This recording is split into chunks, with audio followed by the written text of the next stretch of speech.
ఎట్లా బతుకుడు ఏలా బతుకుడు తెలంగాణ జిల్లాలోన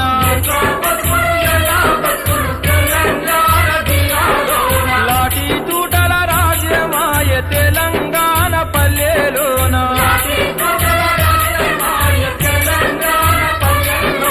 మీసం మొలిసిన కొడుకుల చూసి ఆశాలెన్నో పెంచుకుంటే చదువుకొని గొప్పోళ్ళయి సాతారని కలలు గంటే